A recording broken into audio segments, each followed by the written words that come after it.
Hello, Connective. Have the Energy Oracle cards today. Hopefully for a one-card reading, one card to jump out from the Energy Oracle deck. Whoa, that's a lot. Okay, we're gonna put all those back. There's like 7 of them. Gonna keep trying to go for one card. I know they want to talk. Want to jump down, jump back in. Just one card. Oh. The Door to Spirit.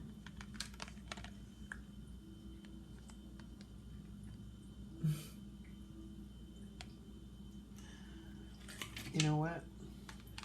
I'm going to read this one.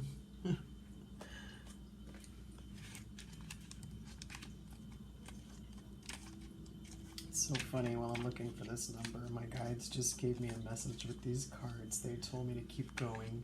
I thought that was so cute. I thought, well, I'm just going to keep that to myself, and then this card came out.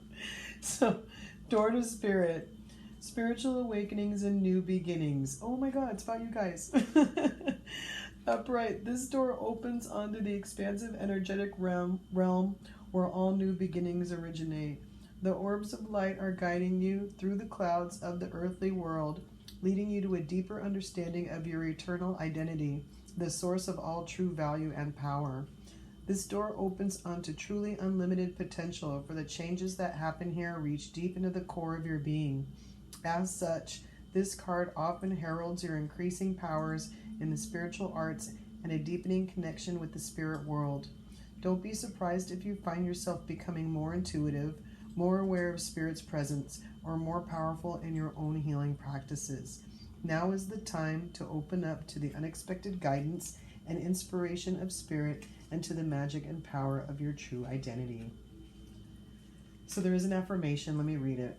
I relax and connect with my Spirit's wisdom and power. I live in the peace that my Spirit brings and know that the world of Spirit supports me.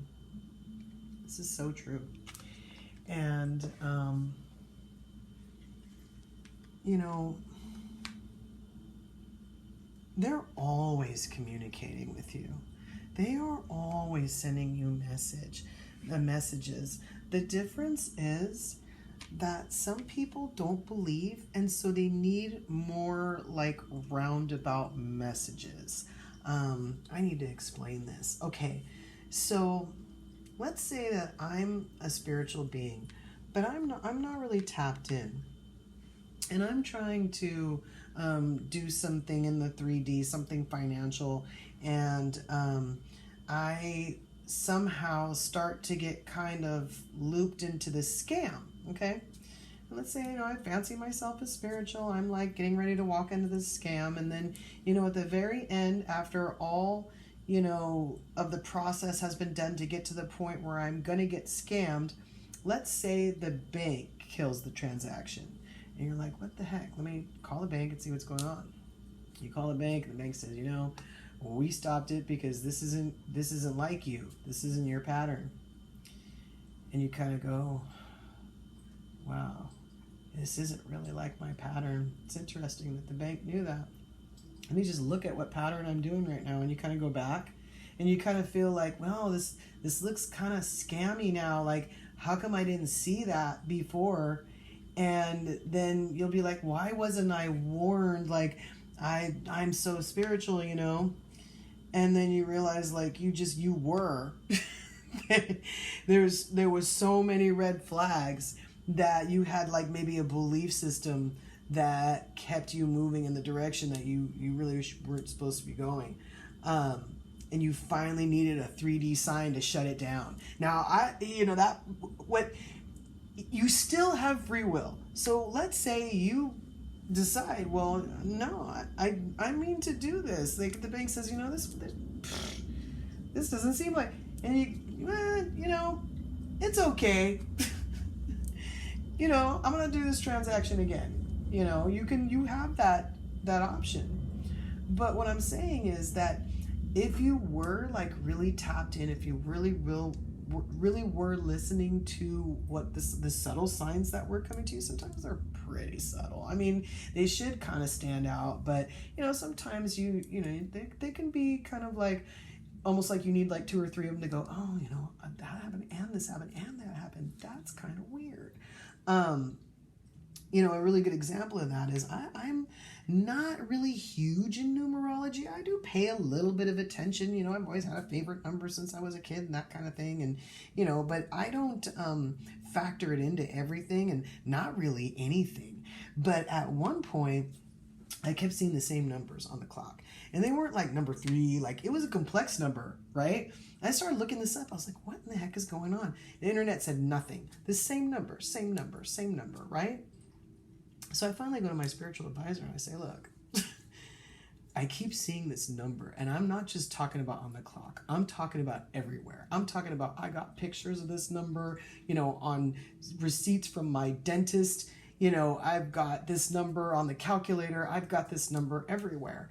And there's no numerological, meaning for this number except it's my birthday.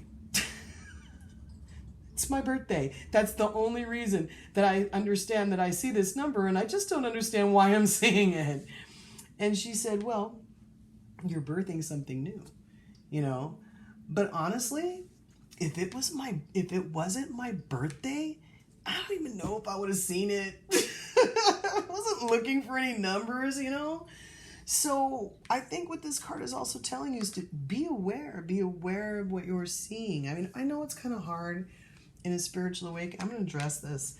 I know it's kind of hard in a spiritual awakening when you're seeing a bunch of stuff, okay? Sometimes it gets hard to discern what's real and what's not. I remember at one point I was so shell-shocked from what I was seeing on a daily basis that I was driving home. I was driving through this alley by my house, and I turned the corner and I saw this little, I'll tell you what it was. It was a child's toy, like one of those little, like what a 2-year-old would sit on, and put their little hands on the thing on the side of the thing's head or whatever. But it looked like Shrek. So it was like green, and it had like those like trumpet ears or whatever they are. And I remember turning the corner, seeing this thing on the side of the road, and I said out loud, God, I hope that's not real. So, sometimes at the door to spirit, when it's open, it can be a little rough. But at the same time, again, you are getting signs, a lot of things that are helpful, things that are good, things that are reinforcing, that tell you, hey, you're doing a good job. Like, sometimes you're tested on old stuff and you kind of feel like it's unfair, but, you still have this beautiful open door. And, it's so funny too, because I posted a video too about how talking about how angels are always holding the door open for you. They're always holding the door open for you. So I'm pretty sure this is just a reminder of that. Remember the door to spirit. It's always open. Until we meet again.